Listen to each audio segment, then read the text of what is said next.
Cerita ini fakta atau fiksi? Silakan putuskan sendiri.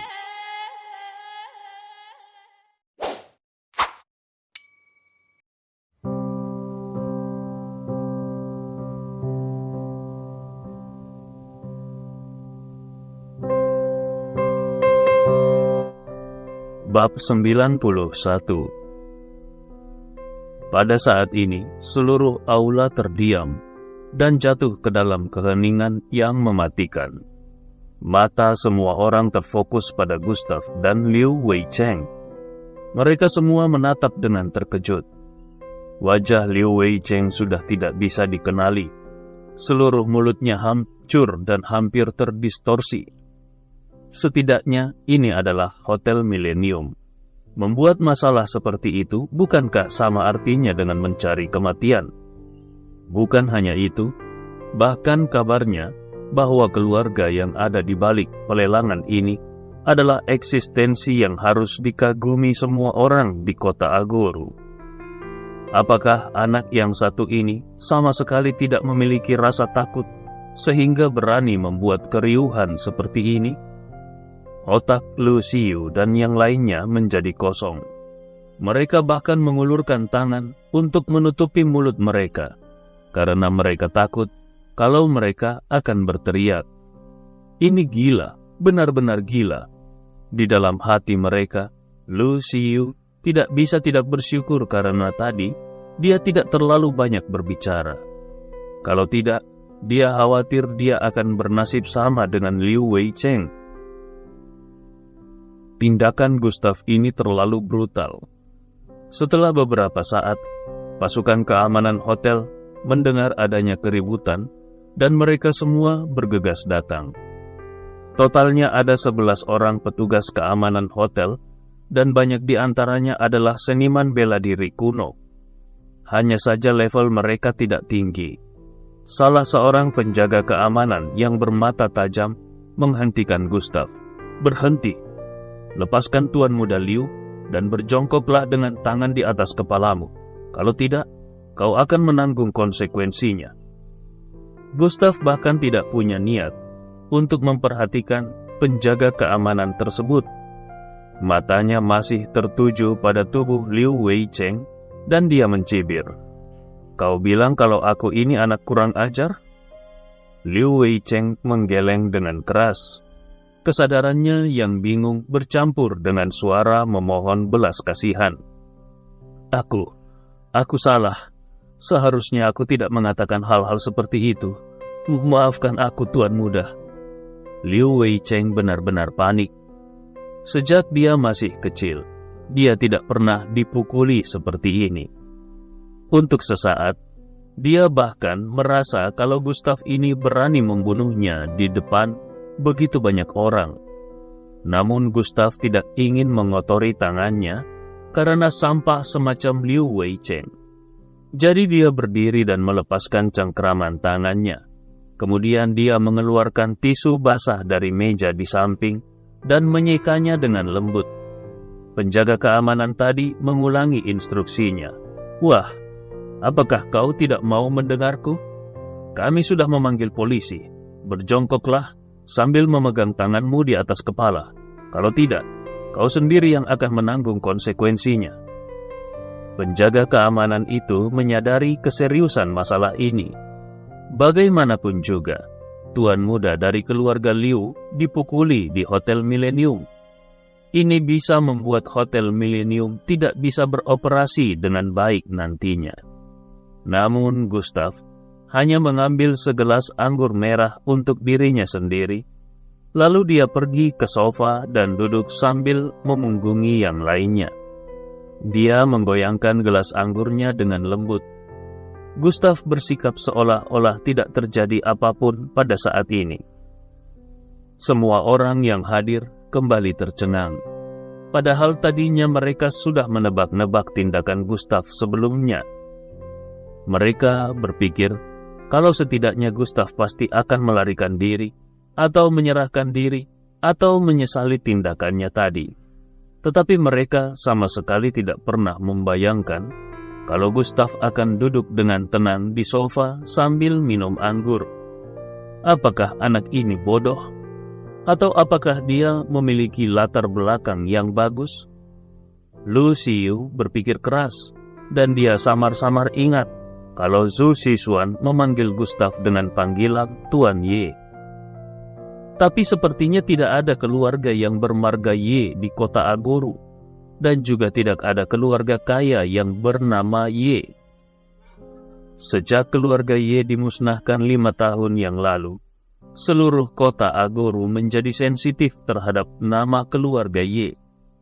Beberapa orang dengan nama keluarga Ye bahkan telah meninggalkan kota Agoru untuk mencari perkembangan di tempat lain. Tubuh Lu Xiyu bergetar, dan dia merasa sedikit takut. Dia datang ke sisi Zhu Xishuan dan berkata dengan lembut, "Xishuan, siapa pria itu?" Dia memprovokasi keluarga Liu. "Bukankah itu sama saja dengan mencari kematian? Kenapa dia tidak mendengarkan nasihatmu?" Wajah Zhu Xishuan pucat. Dia sama sekali tidak tahu bagaimana menghadapi situasi saat ini. Jadi dia hanya bisa menelpon telepon kakeknya.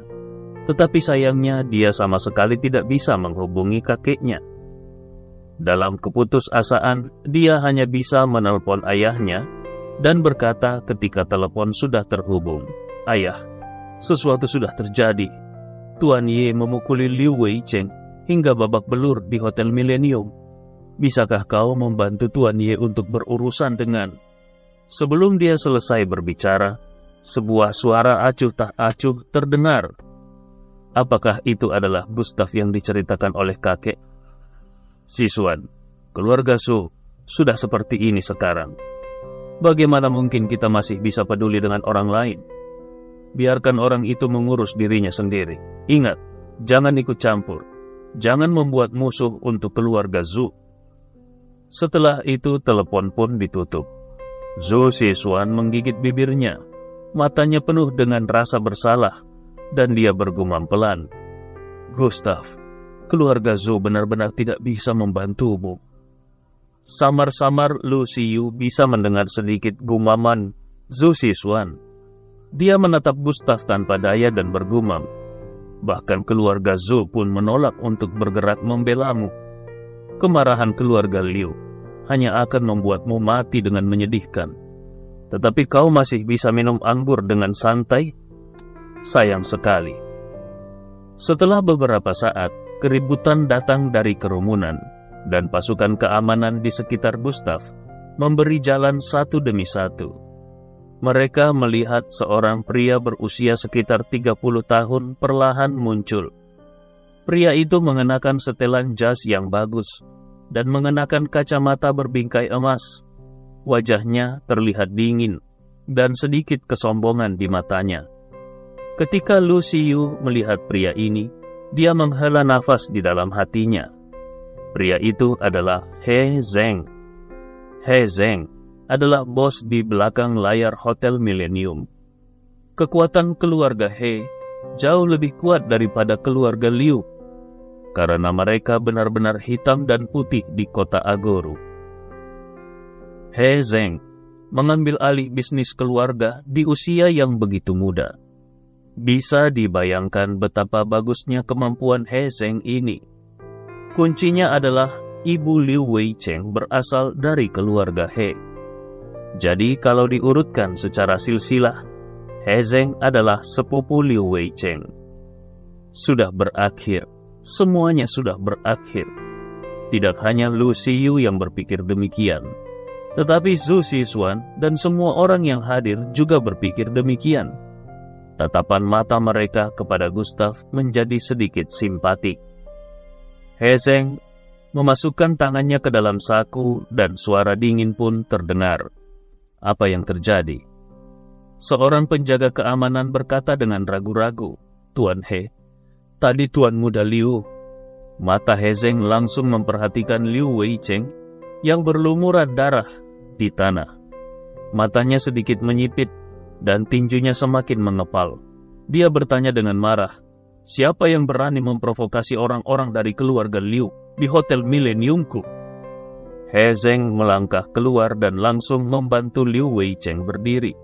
Dia berkata dengan prihatin, "Weicheng, siapa yang memukulmu sampai seperti ini?" Suara He Zeng yang sangat dingin dan penuh dengan amarah yang mengerikan bergema di lobi hotel. Seolah-olah telah melihat penyelamatnya, Liu Weicheng buru-buru menunjuk ke arah Gustav yang membelakangi mereka dan berkata dengan suara gemetar, "Saudara Zeng, kau harus membantuku membunuhnya. Aku ingin dia mati. Mulutku dihancurkan olehnya. Jadi sobek saja mulutnya untukku. Aku ingin seluruh keluarganya dimakamkan bersamanya." Karena semua giginya hancur, Liu Weicheng pun berbicara dengan tidak jelas. Tetapi He Zeng masih bisa mendengarnya dengan jelas. He Zeng menyerahkan Liu Weicheng kepada seorang penjaga keamanan dan memerintahkan, "Bawa dia ke rumah sakit dan serahkan saja urusan ini kepadaku."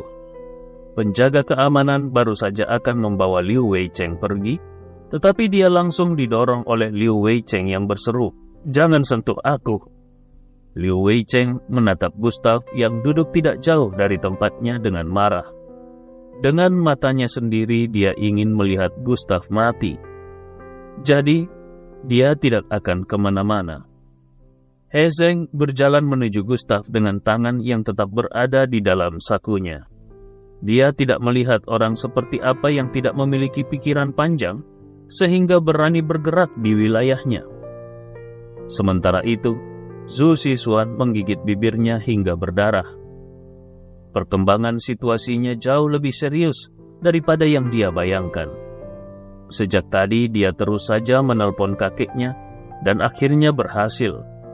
Suara lelah datang dari ujung telepon yang lain, dan Zhu Sichuan buru-buru memberitahu kakeknya tentang peristiwa yang terjadi di hotel.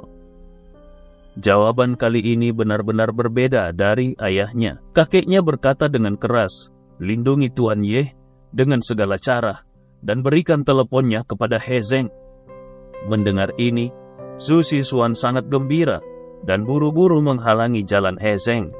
Dia menyerahkan teleponnya dan berkata dengan keras, "Kau tidak bisa menyentuh tamu keluarga Zhuku. Ini telepon dari kakekku." He Zeng melirik Zhu Sichuan sambil mendengus dingin dan kemudian dia menepis ponsel Zhu Sichuan. "Keluarga Zhumu itu tidak ada apa-apanya. Apakah keluargamu itu masih tetap ada dalam beberapa hari berikutnya saja? Masih menjadi pertanyaan. Bahkan kalaupun Zhu Rende ada di depanku, aku tidak akan peduli." Detik berikutnya, He Zeng sudah tiba di depan Gustav dan berkata dengan dingin, "Kau?" Namun tiba-tiba suara He Zeng tidak terdengar, seolah-olah tenggorokannya dicubit tanpa ampun. Tanpa sadar dia mundur selangkah, dan matanya penuh dengan ketakutan. Seolah-olah dia telah melihat sesuatu yang sangat menakutkan. Dia tahu siapa pria yang ada di depannya.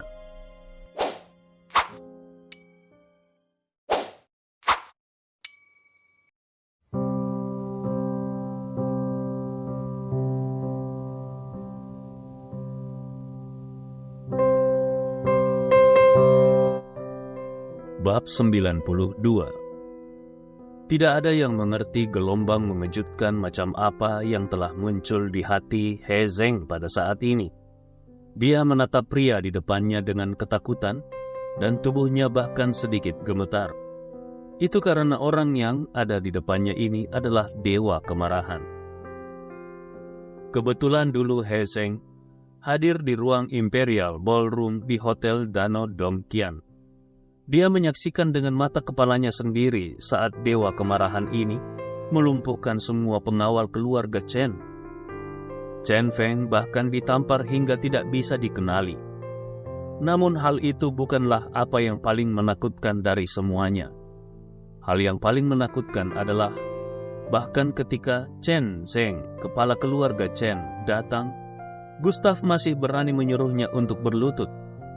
Dan Chen Zeng benar-benar berlutut. Ini adalah Chen Zeng yang agung. Pemandangan itu hampir menjadi mimpi buruk di benaknya. Latar belakang keluarga Chen di kota Agoru lebih kuat daripada keluarga Liu dan bahkan keluarga He. Itu karena keluarga Chen memiliki seorang master seni bela diri. Dan master seni bela diri tersebut adalah sosok yang ditakuti oleh semua orang. Faktanya, apa yang terjadi di Hotel Dana Donqian pada hari itu bukanlah ketakutannya yang sebenarnya. Ketakutan terbesar di hatinya justru datang setelah kejadian itu. Tadinya dia berpikir kalau Gustav akan dimusnahkan oleh kemarahan keluarga Chen. Tetapi hasilnya justru sebaliknya. Chen Zheng dan Chen Feng meninggal. Kedua sosok dari hulu lingkaran Agoro itu bahkan tidak bertahan satu malam pun. Mereka tewas begitu saja. Metodenya sangat kejam, dan pembunuhnya bahkan belum tertangkap sampai sekarang. Ini hampir membuat seluruh Agoro diselimuti dalam bayang-bayang kematian. Yang lain tidak tahu siapa yang melakukannya, tapi dia tahu siapa yang melakukannya. Itu pasti Gustav. Karena pada saat Gustav meninggalkan hotel, dia jelas-jelas bisa merasakan niat membunuh di mata Gustav.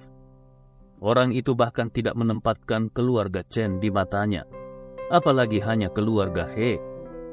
Pada saat ini He Zheng menarik nafas dalam-dalam, dan untuk pertama kalinya dia merasa takut. Perlahan-lahan dia melihat pemuda yang memegang gelas berisi anggur merah dan duduk di sofa itu mengangkat kepalanya. Tatapan acuh tak acuh dari Gustav tertuju padanya, seolah-olah dia sudah dikunci oleh kematian. He Zheng merasa panik. Butir-butir keringat seukuran kacang muncul di dahinya, dan seluruh kemeja serta jasnya basah kuyup. Liu Weicheng melihat kalau He Zheng belum bergerak. Jadi dia buru-buru berjalan mendekat dan mengingatkannya. Saudara Zheng, kenapa kau malah melamun? Cepat bantu aku untuk membunuhnya. He Zheng tersadar dan langsung menampar wajah Liu Weicheng dengan backhand-nya. Liu Weicheng terlempar ke tanah dan jatuh di tempatnya. Pada saat ini semua orang membatu seperti patung. Apa-apaan ini? He Zheng telah memukul orang yang salah. Otak Liu Weicheng juga kosong. Ketika akhirnya dia sadar, dia berkata dengan penuh semangat, Saudara Zheng, apa yang kau lakukan? Kenapa kau memukulku? He Zheng meraung marah seperti singa gila. Aku memukulmu karena tidak memiliki pikiran yang panjang. Tanpa menunggu semua orang bereaksi, segaris senyum kembali muncul di wajahnya. Dengan posisi tubuh setengah membungkuk, dia datang ke sisi Gustav dan berkata dengan hormat, Tuan Ye, kenapa kau juga ada di sini? Semua orang yang hadir langsung tercengang. Kapan mereka pernah melihat sisi menyanjung dari He Zheng yang sombong dan angkuh? Padahal pemuda yang duduk di sofa itu sudah memukuli sepupu He Zheng di wilayah kekuasaan He Zheng. Mata semua orang tidak bisa tidak tertuju pada pemuda yang duduk di sofa. Mereka tahu betul bahwa identitas orang itu jelas tidak biasa. Karena kalau tidak, He Zheng tidak akan memiliki sikap hati-hati seperti itu. Tubuh halus Lu Xiyu bergetar ringan dari kejauhan, dan matanya yang indah penuh dengan keraguan, keterkejutan, dan ketakutan. Apa sebenarnya identitas Tuan Ye yang datang bersama Zhu Xishuan ini? Bagaimana dia bisa membuat He Zheng yang sulit diatur akhirnya justru menyapanya dengan wajah tersenyum? Sebelum dia bisa sadar, He Zheng sudah menyeret Liu Weicheng yang masih bingung di tanah dan memberikan perintah. Kau adalah orang yang tidak tahu berterima kasih. Cepatlah minta maaf kepada Tuan Ye dan tebus kesalahanmu. Kalau tidak, keluarga Liumu akan tamat. Tindakan He Zheng ini sepenuhnya dilakukan He Zheng untuk menyelamatkan keluarga Liu.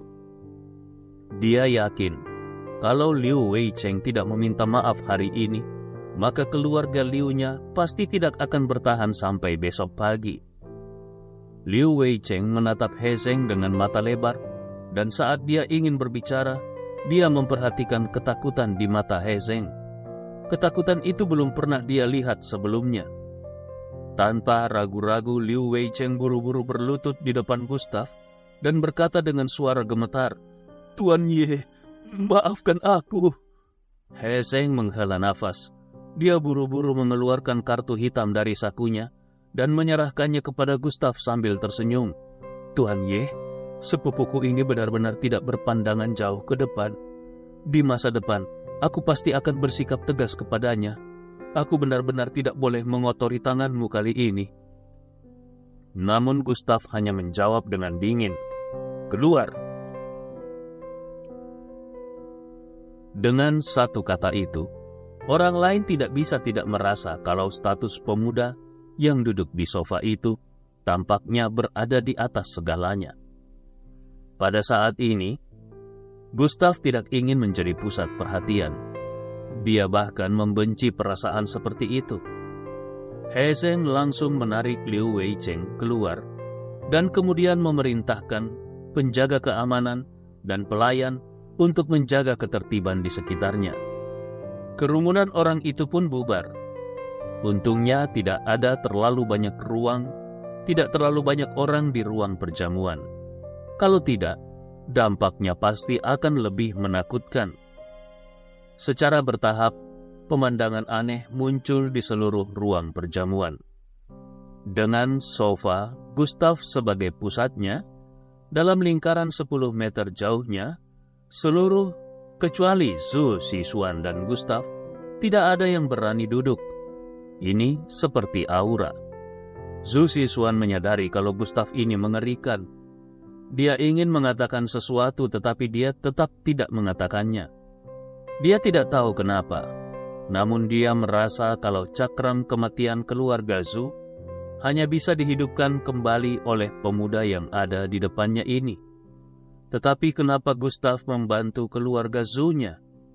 Setelah beberapa saat, Lu Xiyu memberanikan diri untuk datang dan terus duduk di samping Zhu Xishuan.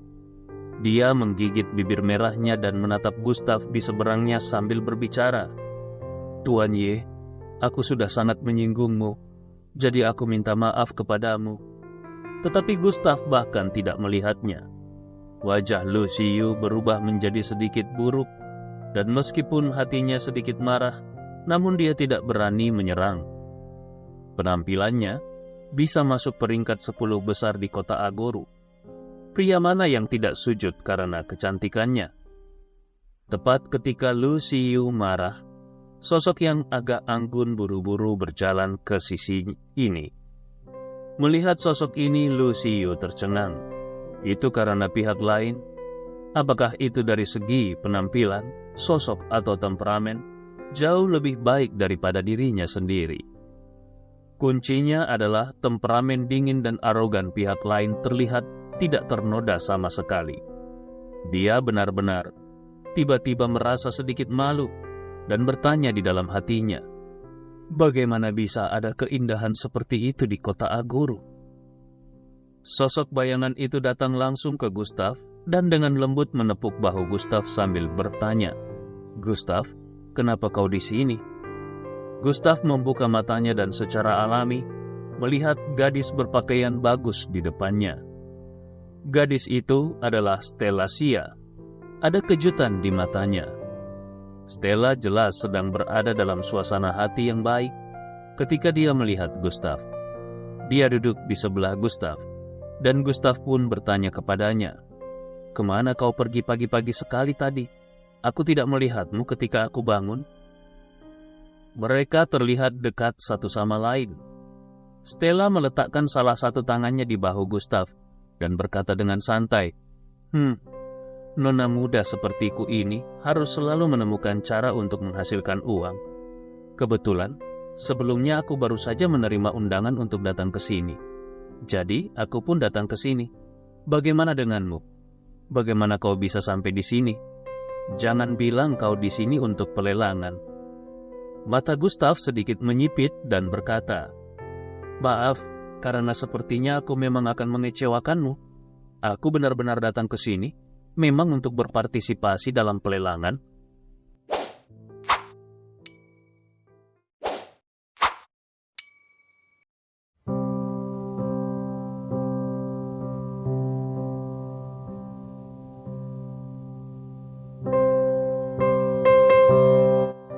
Bab 93. Lu Siyu secara alami mendengar percakapan antara Stella dan Gustav. Dia awalnya berpikir kalau Stella sama seperti dirinya yang hanya ingin tahu tentang identitas Gustav. Namun dia merasa kalau keduanya tampak saling mengenal dan isi percakapan mereka sangat ambigu. Mereka tampak seperti sepasang kekasih. Dia juga akhirnya mengerti kenapa Gustav tidak tergerak oleh kecantikannya. Dengan kecantikan yang tiada tara di sampingnya ini, bagaimana mungkin Gustav bisa tergerak oleh pesonanya? Entah kenapa, Lu Siyu merasa sedikit kesal dan tidak senang di hatinya. Dia berdiri dan pergi dengan perasaan bercampur aduk. Melihat Lu Siyu pergi, Su Sisuan juga merasa kalau dia tidak boleh duduk di sini lebih lama. Jadi dia hanya bisa berpura-pura pergi ke toilet dan menghilang. Saat ini hanya Stella dan Gustav yang tersisa di lobi. Setelah meregangkan pinggangnya dan merasa sedikit bosan, jadi dia berkata kepada Gustav, "Apakah kau benar-benar akan berpartisipasi dalam pelelangan? Berapa banyak uang yang kau bawa kali ini?" Gustav menjawab dengan ringan, 90 juta. Gustav tidak memiliki konsep uang, tetapi dia memperkirakan bahwa 90 juta seharusnya cukup untuk mendapatkan banyak barang, dan lebih baik kalau dia bisa mendapatkan sesuatu yang berguna selain pil penyembuhan dan... Stella yang baru saja meneguk air, hampir tersedak karena terkejut mendengar jawaban Gustav. Dia langsung melirik Gustav dan berkata, "Gustav, kau benar-benar tidak tahu atau polos? Kau ingin berpartisipasi dalam pelelangan ini dengan uang sesedikit itu? Aku benar-benar tidak tahu dari mana kau mendapatkan undangan." Gustav kaget dan berkata dengan terkejut, "Kenapa?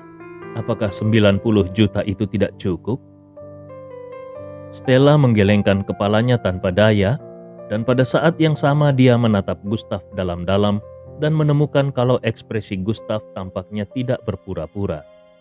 Dia pun menghela nafas dan berkata, "Sepertinya kau benar-benar tidak tahu apa-apa. Jadi biarkan aku memberitahumu.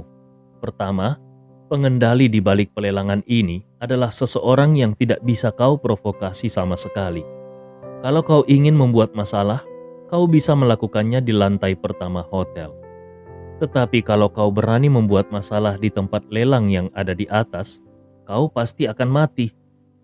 Gustav tanpa sadar berkata, "Mungkinkah karena orang di balik pelelangan ini termasuk di dalam 4 keluarga besar di Agoru?" Stella menggelengkan kepalanya, dan dia bahkan mencondongkan badannya ke telinga Gustav dan berkata dengan nada misterius, "Gustav, kau adalah orang biasa, tetapi aku harus mengatakan hal yang sebenarnya. Dunia ini tidak hanya berisi orang-orang biasa, tetapi ada juga beberapa orang-orang khusus. Orang-orang seperti itu mengembangkan seni bela diri dan sangat kuat. Mereka bisa membunuh pasukan dengan lambaian tangan mereka." Setelah mengatakan hal itu, raut wajah Stella sedikit terkejut karena dia melihat penampilan Gustav yang terlalu tenang. Dia pun bertanya, "Kenapa kau tidak terkejut?" Stella tidak tahu kalau Gustav adalah seorang kultivator. Gustav pun berpura-pura terkejut. "Oh, benarkah? Lalu?" Namun sepertinya Stella sudah mengetahui ekspresi wajah Gustav yang berpura-pura terkejut, tapi dia tetap melanjutkan untuk menjelaskan. Kedua, sebenarnya kota Agoru tidak hanya memiliki 4 keluarga besar, tetapi ada eksistensi yang lebih menakutkan lagi. Eksistensi itu adalah keluarga seni bela diri yang sangat misterius. Hanya saja, orang biasa sama sekali tidak bisa berhubungan dengan keluarga seni bela diri itu. Stella melanjutkan, "Tentu saja keluarga seni bela diri tidak akan mengganggu orang biasa. Dan orang di balik pelelangan ini adalah keluarga seni bela diri. Ini semua adalah hal yang aku pelajari dari mendengarkan ayahku saat dia secara tidak sengaja membicarakannya." Gustav mengerutkan keningnya untuk pertama kalinya. Dia menemukan bahwa kota Agoru tidaklah sesederhana yang dia pikirkan. Situasi di kota Agoru yang dia pelajari dari Zhu Rende terakhir kali itu jelas sangat dangkal. Dan itu memang masuk akal. Kalau tidak seperti itu, kenapa pria besar yang menghancurkan keluarga Ye memilih kota Agoru sebagai pilihannya? Ketika Stella melihat tatapan kontemplatif Gustav, dia tahu bahwa pandangan Gustav telah runtuh dan dia merasa sangat gembira. Stella melanjutkan berbicara, kembali ke topik yang awal. Lelang ini dibagi menjadi 2 bagian. Bagian pertama biasanya berupa lukisan antik. Yang kedua tentang seni bela diri, yang mungkin berupa rahasia budidaya atau pil obat. Kemudian senjata atau kuali obat atau apapun yang serupa itu, dan harganya setidaknya ratusan juta. Menurutmu, apa yang bisa kau dapatkan dengan uang yang hanya puluhan juta itu? Gustav merasa sedikit pusing. Dari penjelasan Stella barusan, jelas kalau semua benda di sini pasti sangat berharga dan uangnya tidak akan cukup. Sebenarnya ini pelelangan atau perampokan. Gustav bukan orang yang punya uang sebanyak itu. Dia mencoba memikirkan sesuatu, lalu dia mengangkat kepalanya dan meraih tangan Stella. Kemudian berkata dengan penuh semangat, "Kalau begitu, bisakah aku melelang barang yang kubawa?" Stella terkejut dan melirik tangan Gustav. Awalnya dia ingin menepis tangan Gustav, tapi dia menemukan kalau dia tidak bisa melawan sama sekali. Jadi dia menyerah begitu saja. Stella tentu bisa menebak apa yang akan dilelang Gustav. Itu pasti resep dari pil Dan. Resep pil Dan memang memiliki efek ajaib bagi perusahaan kecantikan. Tetapi jika ditempatkan dalam pelelangan ini, diperkirakan itu hanya bernilai puluhan juta. Namun masalahnya belum tentu ada yang akan menginginkannya. Lagi pula, yang berpartisipasi dalam pelelangan kali ini kebanyakan adalah prajurit kuno. Tapi Stella tidak ingin menghilangkan antusiasme Gustav. Jadi dia berkata, "Tentu saja kau bisa mencobanya. Seharusnya ada pusat penilaian lelang sementara di lantai atas. Kau bisa mencoba keberuntunganmu di sana." Tetapi pihak lain belum tentu tertarik dengan... Sebelum Stella selesai berbicara, dia menyadari kalau Gustav sudah pergi. Melihat Gustav yang begitu bersemangat, Stella hanya bisa menggelengkan kepalanya tanpa daya dan berkata, Gustav, kau mungkin akan kecewa. Resep pil Dan bernilai tinggi karena perusahaan memang membutuhkannya pada saat itu. Tetapi bagi para prajurit kuno, itu adalah sesuatu yang sangat biasa. Itu tidak layak disebut ajaib. Yang tidak diketahui oleh Stella adalah bahwa Gustav tidak ingin melelang resep pil obat Dan. Dia akan melelang pil obat aslinya. Dilihat dari reaksi Yingqing hari itu, seharusnya tidak ada terlalu banyak ahli alkemis di kota Agoru dan bahkan di seluruh Tiongkok. Jadi pil yang langka itu pasti berharga. Tidak lama kemudian, Gustav datang ke pusat penilaian lelang yang disebutkan oleh Stella. Tidak banyak orang di dalamnya. Hanya ada seorang wanita berusia 40 tahun dan 3 pria tua. Yang lebih mengejutkan lagi, keempat orang ini malah sedang sibuk bermain mahjong. Hahaha, omong kosong, cepat berikan uangnya. Keberuntungan macam apa ini? Seorang lelaki tua berkata dengan penuh semangat. 10 juta per orang, tidak kurang dari 1 sen pun. Transfer melalui ponsel. 3 orang lainnya jelas merasa sedikit tidak senang. Tetapi mereka masih mentransfer uang dengan jujur. Sudut mulut Gustav sedikit berkedut. Taruhan mahjong ini sangat besar. 10 juta per orang. Melihat mereka berempat tampaknya siap untuk melanjutkan permainan, Gustav dengan cepat mengetuk pintu. Segera keempat pasang mata tertuju pada Gustav.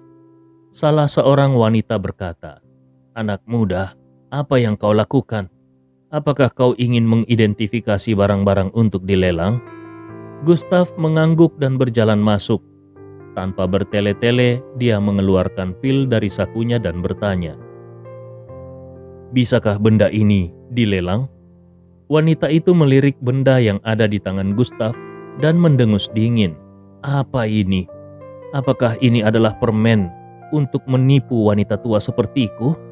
Pergi sana, pergi." Wajah Gustav sedikit kesal.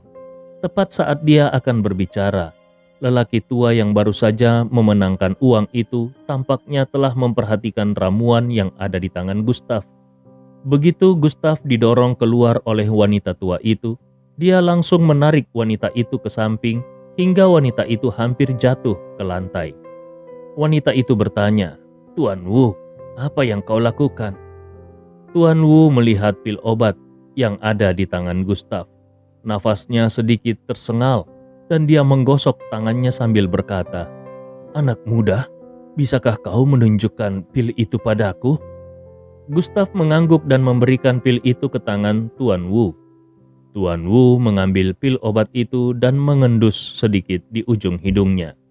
Lalu ekspresi wajahnya menjadi sangat berubah. Dia langsung mengeluarkan kaca pembesar dari sakunya dan melihat pil itu dengan cermat. Orang-orang yang lain merasa ada yang tidak beres dan segera berkumpul. Tiba-tiba tubuh Tuan Wu gemetar dan dia berseru, "Pola pil! Ini adalah pola pil! Ini adalah pil obat asli!" Ketika orang-orang lainnya mendengar itu, tubuh mereka terkejut dan mereka bergegas berbicara. "Tuan Wu, coba tunjukkan padaku. Apakah ini benar-benar ramuan ajaib? Astaga, meskipun bentuk pil obat ini terlihat biasa, tapi teksturnya jernih dan aromanya kuat. Mungkinkah ini sudah disempurnakan akhir-akhir ini oleh seorang apoteker legendaris?" Semua orang yang hadir mengambil nafas dalam-dalam. Mereka menatap Gustav dan berkata dengan penuh semangat, "Anak muda, dari mana kau mendapatkan benda ini? Cepat beritahu kami." Gustav memandangi wajah-wajah tua yang sedikit memerah itu dengan ekspresi yang agak aneh. Apakah benar-benar tidak ada satupun alkemis di sini? Mungkinkah dia adalah apoteker terakhir di Cina?